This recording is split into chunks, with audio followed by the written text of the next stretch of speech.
ഈശോമിശിഹായ്ക്ക് സ്തുതിയായിരിക്കട്ടെ. എൻ്റെ പേര് മെറ്റിൽഡ നിത വർഗീസ്. ഞാൻ കുമ്പളങ്ങി സെൻറ്റ് ജോസഫ് ഇടവകയിൽ നിന്ന് വരുന്നു.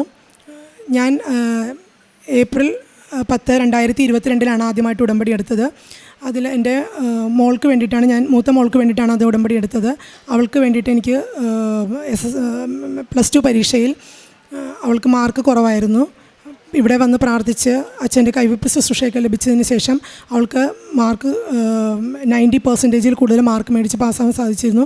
അതും പിന്നീട് എൻ്റെ നടുവേദന മാറിയതുമൊക്കെ സാക്ഷ്യം പറഞ്ഞു. എൻ്റെ ഹസ്ബൻഡ് പള്ളിയിൽ പോകാനായിട്ട് ഭയങ്കര ബുദ്ധിമുട്ടുള്ള ഒരാളായിരുന്നു. ഇവിടെ വന്ന് ഉടമ്പടി എടുത്ത് പ്രാർത്ഥിച്ച് ഞാൻ ഒരു വർഷത്തിന് ശേഷം എല്ലാ ദിവസവും പള്ളിയിൽ പോകാനായിട്ടുള്ള ഒരു കൃപ ലഭിച്ചു. ഇതൊക്കെയാണ് ഞാൻ ഇതിനു മുൻപ് പറഞ്ഞ സാക്ഷ്യം. ഇതെൻ്റെ 4ാമത്തെ സാക്ഷ്യമാണ് ഞാനിപ്പോൾ പറയാൻ പോകുന്നത്. അതിലേറ്റവും ആദ്യം എൻ്റെ ഹസ്ബൻഡിൻ്റെ സാക്ഷ്യം തന്നെയാണ്. പുള്ളി ഡിഫൻസിൽ വർക്ക് ചെയ്യുന്ന ഒരാളാണ്, നേവിയിലാണ്. അപ്പോൾ മദ്യപിക്കുന്ന ഒരു സ്വഭാവം ഉണ്ടായിരുന്നു. ഞാൻ ഉടമ്പടി എടുത്തത് 2022 അതിന് ശേഷം ഒരു 6 മാസത്തിന് ശേഷം ഇതുവരെയും പുള്ളി മദ്യപിച്ചിട്ടില്ല. പിന്നീട് 2025 സർവീസിൽ നിന്ന് റിട്ടയർഡായി. ഇപ്പോൾ എല്ലാ ദിവസവും എൻ്റെ ഒപ്പം ദിവ്യബലി അർപ്പിക്കാനായിട്ട് പള്ളിയിൽ വരികയും ദിവ്യകാരുണ്യം സ്വീകരിക്കുകയും കുടുംബ പ്രാർത്ഥനയിൽ സ്ഥിരമായി പങ്കെടുക്കുകയും അത് ചേട്ടൻ തന്നെയാണ് അത് ഇൻട്രസ്റ്റ് എടുത്തിട്ട് ഞങ്ങൾ പ്രാർത്ഥിക്കാനായിട്ട് തുടങ്ങുകയും ചെയ്യുന്നത്. പിന്നെ രാവിലെയുള്ള ഡെയിലി ബ്രെഡ് കൂടും, സന്ധ്യാപ്രാർത്ഥന അതെല്ലാം കൃത്യമായിട്ട് ചെയ്യാറുണ്ട്. കൂടാതെ കഴിഞ്ഞ 2025 ഒക്ടോബറിൽ അഖണ്ഡ ജപമാലയിൽ പങ്കെടുത്തതിൻ്റെ ഫലമായി ഹസ്ബൻഡിന് ഒരു 40 വർഷത്തോളമായിട്ടുള്ള നടുവേദന പൂർണ്ണമായിട്ടും സൗഖ്യമായി. വിശുദ്ധ തൈലം ചേട്ടൻ ഉപയോഗിക്കുമായിരുന്നു, നടുവിന് പുരട്ടി കൊടുക്കുമായിരുന്നു. ഇതാണ് എൻ്റെ ഹസ്ബൻഡിന് ലഭിച്ച സാക്ഷ്യം.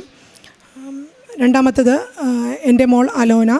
ഇവൾ 10th 94.6% മാർക്ക് മേടിച്ച് പാസ്സായി.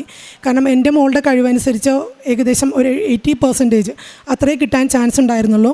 അത്രേ ഇതുവരെയും കിട്ടിയിട്ടുണ്ടായിരുന്നുള്ളൂ. പക്ഷേ അമ്മ മാതാവിൻ്റെ ഉടമ്പടി തൈലം അവൾ നെറ്റിയിൽ കുരിശ് വരച്ച് പ്രാർത്ഥിക്കും, ഉപ്പ് ഉപയോഗിക്കും, തേൻ ഉപയോഗിക്കും. ഇതൊക്കെ എൻ്റെ ഫലമായിട്ട് അമ്മ ഉയർന്ന വിജയം നൽകി അവളെ അനുഗ്രഹിച്ചു. ഞങ്ങൾ ആ റിസൾട്ട് അറിഞ്ഞതിൻ്റെ അന്ന് രാത്രി ഇവിടെ വന്ന് അമ്മ മാതാവിന് നന്ദി പറഞ്ഞിരുന്നു. കൂടാതെ മോള് കേന്ദ്രീയ വിദ്യാലയ റീജിയണൽ സ്പോർട്സിൽ പങ്കെടുക്കാൻ പോയിരുന്നു. അവൾ കഴിഞ്ഞ വർഷം പങ്കെടുത്തിരുന്നത് ഷോട്ട് പുട്ടും ജാവലിൻ ത്രോയും ആണ്. പക്ഷേ ഈ പ്രാവശ്യം അവൾ അതിന് പ്രാക്ടീസ് ചെയ്തെങ്കിലും ലാസ്റ്റ് മൊമെൻറ്റിൽ അവളുടെ സാർ ഒരാഴ്ച മുൻപ് പറഞ്ഞു മാരത്തണിൽ പങ്കെടുത്താൽ മതി എന്ന് പറഞ്ഞു. അങ്ങനെ അവൾ മാരത്തണിലോട്ട് മാറി. ഇവൾക്ക് ഒട്ടും മെറിറ്റ് ഇല്ല എന്ന് തന്നെ പറയാം, കാരണം ഒട്ടും പ്രാക്ടീസ് ചെയ്തിട്ടില്ല. പക്ഷേ 2 സിൽവറും 1 ബ്രോൺസ് മെഡലും നൽകി അമ്മ മാതാവ് അനുഗ്രഹിച്ചു.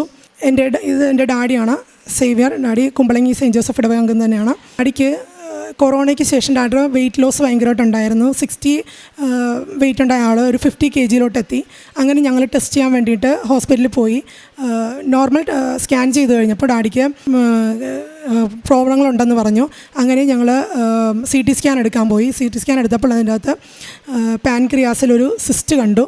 അത് ആദ്യത്തെ ടെസ്റ്റിൽ ഒരു ബ്ലഡ് ടെസ്റ്റിൽ CA 19.9 എന്ന് പറഞ്ഞ ടെസ്റ്റിൽ നോർമലിനേക്കാളും കുറച്ച് വേരിയേഷൻ കാണിച്ചു. അപ്പോൾ ഡോക്ടർ പറഞ്ഞു കുഴപ്പമില്ല, അത് പിന്നീട് നോക്കാമെന്നുള്ള രീതിയിൽ പറഞ്ഞു. ഡാഡിനെ പറഞ്ഞു വിട്ടു. അതിനുശേഷം ഒരു 6 മാസം കഴിഞ്ഞ് വീണ്ടും ചെക്കപ്പിന് ചെന്നപ്പോഴത്തേക്കും ഡാഡിക്ക് വീണ്ടും CT സ്കാൻ പറഞ്ഞു. ബ്ലഡ് ടെസ്റ്റ് ഉണ്ടായി. അതിൽ CT സ്കാനിൽ ലിംഫ് നോഡ് കൂടുതലായിട്ട് വളരാൻ തുടങ്ങി. 1.5 സെൻറ്റിമീറ്ററിലോളമായി. CA 19.9 80% കൂടുതലായി. അതും ഒരു നല്ല സിഗ്നൽ അല്ല കാണിച്ചിരുന്നത്. അപ്പോൾ ഡോക്ടർ പറഞ്ഞു, ഞാൻ ഡോക്ടറിനോട് ചോദിച്ചത് ഡോക്ടർ ഡാഡിക്ക് ക്യാൻസർ ഉണ്ടോ എന്നാണ് ചോദിച്ചത്. അപ്പോൾ ഡോക്ടർ പറഞ്ഞു പാൻക്രിയാസിൽ എന്തെങ്കിലും ക്യാൻസറൊക്കെ ഉണ്ടെങ്കിൽ നമുക്ക് പെട്ടെന്നൊന്നും ആദ്യം മനസ്സിലാവില്ല, ലാസ്റ്റ് സ്റ്റേജ് ആകുമ്പോഴേക്കേ അത് അറിയാൻ പറ്റുള്ളൂ.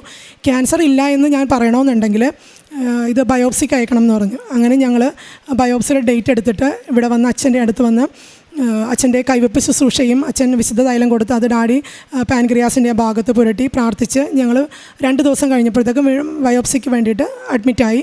അങ്ങനെ ഒരു ദിവസം അഡ്മിറ്റ് ചെയ്തതിന് ശേഷം ബയോപ്സി എടുത്തു. 15 ദിവസത്തിന് ശേഷം റിപ്പോർട്ട് കിട്ടി. റിപ്പോർട്ടിനകത്ത് ഡാഡിക്ക് നെഗറ്റീവാണ്. ഞാൻ ഡോക്ടറിനോട് എന്താണ് ചോദിച്ചത്, ക്യാൻസർ ഉണ്ടോ എന്നാണ്. ഡോക്ടർ പറഞ്ഞു ഈ ശരീരത്തിൽ ക്യാൻസർ ഇല്ല എന്ന് പറഞ്ഞു. അങ്ങനെ ഒരു വലിയൊരു അപകടത്തിൽ നിന്നും ഞങ്ങളെ ഈശോയും അമ്മയും രക്ഷിച്ചു. ഞാൻ കാരുണ്യ പ്രവൃത്തികൾ ചെയ്യുന്നത് കൃപാസനം പേപ്പർ വാങ്ങിച്ചിട്ട് പ്രാർത്ഥിച്ച് എല്ലാ വീടുകളിലും കടകളിലും കൊണ്ടുപോയി കൊടുക്കാറുണ്ട്. അത് അങ്ങനെ അധികം ദിവസം വീട്ടിലൊന്നും വയ്ക്കാറില്ല. ഒറ്റ ദിവസം കൊണ്ട് തന്നെ അത് ഞാൻ മാക്സിമം കൊടുത്തു തീർക്കാറുണ്ട്. പിന്നെ ഡെയിലി ബ്രെഡ് ഞാൻ ഷെയർ ചെയ്യാറുണ്ട്, അത് ഡെയിലി കൂടാറുണ്ട്. എനിക്ക് അറിയാവുന്നവരോട് ഞാൻ ഡെയിലി എൻ്റെ ജീവിതത്തിൽ ആരെങ്കിലും കണ്ടുമുട്ടിയാൽ അവരോടൊക്കെ എല്ലാം ഞാൻ ഈ കൃപാസനത്തിൽ അമ്മ മാതാവിൻ്റെ അടുത്ത് വന്ന് ഉടമ്പടി എടുത്ത് പ്രാർത്ഥിക്കുന്നതിനെക്കുറിച്ച് പറയാറുണ്ട്. പിന്നെ ഞാൻ പ്രേക്ഷിത പ്രവർത്തനം ചെയ്യുന്നത് ഞങ്ങളുടെ അടുത്തൊരു വൃദ്ധസദനമുണ്ട്. അവിടെ ഒത്തിരി അമ്മമാരുണ്ട്. അവരുടെ അടുത്ത് എല്ലാ ശനിയാഴ്ചയും പോയിട്ട് അവരുടെ കുളിപ്പിച്ച് കൊടുക്കുകയും അവരുടെ നഖങ്ങൾ വെട്ടിക്കൊടുക്കും, അവരോട് സംസാരിക്കും. അങ്ങനെ ഒത്തിരി കാരുണ്യ പ്രവർത്തികൾ ചെയ്യാറുണ്ട്. പിന്നെ അപ്പൂപ്പന്മാരുടെ വൃദ്ധസദനത്തിൽ പോയിട്ട് അവിടെ പോയി അവർക്ക് ഭക്ഷണം ഒത്തിരി പൈസ കൊടുക്കാറുണ്ട്, സാമ്പത്തികമായി സഹായിക്കാറുണ്ട്. പിന്നെ നമുക്ക് ജീവിതത്തിൽ കാണുന്ന ഒത്തിരി ആൾക്കാർ, സങ്കടപ്പെടുന്ന ആൾക്കാർക്ക് സാമ്പത്തികമായിട്ട് സഹായം ചെയ്യാറുണ്ട്. എന്നാൽ കഴിയുന്ന രീതിയിൽ ഈശോയും അമ്മയും എൻ്റെ ജീവിതത്തിലും എൻ്റെ കുടുംബത്തിലും നൽകിയ എല്ലാ അനുഗ്രഹങ്ങൾക്കും ഞാൻ ഒത്തിരി ഒത്തിരി നന്ദി പറയുന്നു. ഇനിയുള്ള എൻ്റെ ജീവിതം മുഴുവനും ഞാൻ ഈ കൃപാസനത്തിൽ ഉടമ്പടിയെടുത്ത് അതിൽ കൃത്യമായിട്ട് പാലിച്ച് ജീവിക്കും. ഞാൻ ബൈബിൾ ഒരു കാര്യം വിട്ടുപോയി, ബൈബിളും വായിക്കാറുണ്ട്. പിന്നെ അച്ഛൻ്റെ ടോക്കുകളെല്ലാം കേൾക്കാറുണ്ട്. ഉടമ്പടി ധ്യാനം എല്ലാ ആഴ്ചയിലും കൃത്യമായിട്ട് അത് കൂടാറുണ്ട്. അതിൽ പറയുന്ന വചനങ്ങൾ, സാക്ഷ്യങ്ങൾ, അതൊക്കെ എല്ലാം ഒപ്പം തന്നെ എടുത്ത് കേൾക്കുകയും അത് ഷെയർ ചെയ്യുകയും ചെയ്യാറുണ്ട്. അങ്ങനെ പ്രാർത്ഥനയിലും ജീവിക്കുവാനായിട്ടുള്ള ഒരു വലിയൊരു കൃപ അത് എനിക്ക് മാത്രമല്ല, എൻ്റെ ഭവനത്തിൽ എനിക്ക് മൂത്ത മോളുണ്ട്, അവൾ കാനഡയിലാണ്. അവളും ഈ പ്രാർത്ഥനയിൽ ജീവിച്ച ഒത്തിരി അനുഗ്രഹങ്ങൾ അവൾക്ക് ലഭിച്ചിട്ടുണ്ട്. അതെല്ലാം ഇനി അവൾ വന്നു കഴിയുമ്പോൾ ഞങ്ങൾ ഒരുമിച്ച് വന്ന ഈശോയെയും അമ്മയും മഹത്വപ്പെടുത്തുന്നതാണ്. ഇതുവരെ ഇപ്പോൾ വരെ ഞങ്ങൾക്ക് നൽകിക്കൊണ്ടിരിക്കുന്ന ഒത്തിരി അനുഗ്രഹങ്ങൾക്ക് ഈശോയ്ക്കും അമ്മയ്ക്കും ഞാൻ കൃതജ്ഞത അർപ്പിക്കുന്നു. സങ്കീർത്തനങ്ങൾ 118 6 മുതലുള്ള വാക്യങ്ങൾ. കർത്താവ് എൻ്റെ പക്ഷത്തുണ്ട്, ഞാൻ ഭയപ്പെടുകയില്ല. മനുഷ്യന് എന്നോട് എന്ത് ചെയ്യാൻ കഴിയും? എന്നെ സഹായിക്കാൻ കർത്താവ് എൻ്റെ പക്ഷത്തുണ്ട്. പരിശുദ്ധ അമ്മയുടെ പ്രത്യക്ഷീകരണ സാക്ഷിയായിട്ട് മെറ്റിൽഡ വർഗീസ് കുമ്പളങ്ങി തൻ്റെ അനുഭവ സാക്ഷി നമുക്ക് മുമ്പിൽ പങ്കുവെക്കുകയായിരുന്നു. തൻ്റെ മകൾക്ക് ലഭിച്ച ഉന്നത വിജയവും അതേ തുടർന്ന് എനിക്കുണ്ടായിരുന്ന നടുവേദനകളൊക്കെ മാറ്റി അനുഗ്രഹിച്ചത് പരിശുദ്ധ അമ്മയോട് ചേർന്നുള്ള ഉറച്ച വിശ്വാസം തന്നെയാണ്. അതോടൊപ്പം തന്നെ തൻ്റെ ജീവിത പങ്കാളിക്ക് ലഭിച്ച വലിയൊരു മാനസാന്തരം, അത് തൻ്റെ ജീവിത പങ്കാളി ഡിഫൻസിലാണ് ജോലി ചെയ്തുകൊണ്ടിരുന്നത്. എന്നാൽ അതിനെ തുടർന്നാണെങ്കിലും ഉടമ്പടിയെടുത്ത് 6 മാസത്തിന് ശേഷം പൂർണ്ണമായിട്ടുള്ളൊരു വലിയ മാറ്റമാണ് തനിക്കുണ്ടായിരുന്ന മദ്യപാനമെന്ന ദുശ്ശീലത്തേത് പൂർണ്ണമായിട്ട് മാറ്റുവാനും സാധിക്കുകയും അതേ തുടർന്ന് തന്നെ ഉടമ്പടിയോട് ചേർന്നുകൊണ്ട് പ്രാർത്ഥനയിലേക്കായിരിക്കുവാനുള്ള ഉറച്ചൊരു വിശ്വാസം തന്നെയാണ് ഈ കുടുംബത്തെ പരിശുദ്ധ അമ്മ ഈ ഒരു കുടുംബനാഥനെ തിരിച്ചു നൽകി അനുഗ്രഹിക്കുക ചെയ്തത്.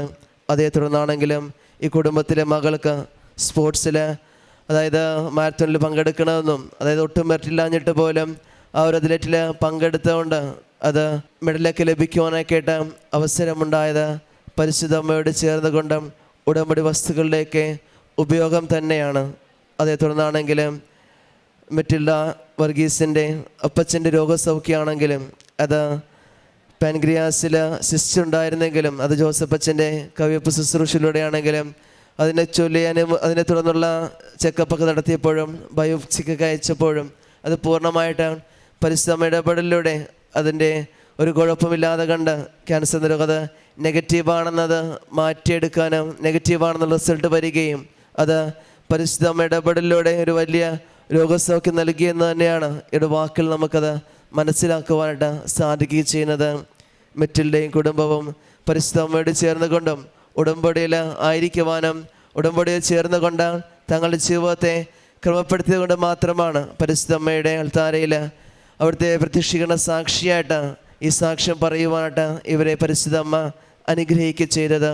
ഇനിയും പരിശുദ്ധ അമ്മ ഈ കുടുംബത്തെ അനുഗ്രഹിക്കട്ടെ എന്നും ഒപ്പം നമ്മളെയും പ്രത്യക്ഷീകരണ സാക്ഷിയായിട്ട് എന്തെല്ലാം ആവശ്യങ്ങൾക്കായിട്ടാണോ ഈ അൾത്താരയ്ക്ക് മുമ്പിൽ നമ്മുടെ പ്രാർത്ഥനകൾ സമർപ്പിക്കാം, ഈ പ്രാർത്ഥനകൾ പരിശുദ്ധ അമ്മയുടെ മുമ്പിൽ അവിടുത്തെ പ്രത്യക്ഷീകരണ സാക്ഷിയായിട്ട് ഉയർത്താൻ നമ്മളെയും അനുഗ്രഹിക്കണമേ എന്ന് നമുക്ക് ഓരോരുത്തർക്കും പ്രാർത്ഥിക്കുകയും ചെയ്യാം. അത്യപൂർവ ദൈവാനുഭവങ്ങൾ ഇനി നിങ്ങൾക്കും സ്വന്തം. ഈ യൂട്യൂബ് ചാനൽ ഇതുവരെ സബ്സ്ക്രൈബ് ചെയ്തിട്ടില്ലെങ്കിൽ ഇപ്പോൾ തന്നെ സബ്സ്ക്രൈബ് ചെയ്യുക. ഈ വീഡിയോ ഇപ്പോൾ തന്നെ നിങ്ങളുടെ സുഹൃത്തുക്കൾക്ക് ഷെയർ ചെയ്തുകൊണ്ട് കർത്താവിൻ്റെ പ്രേക്ഷിതരാകുക.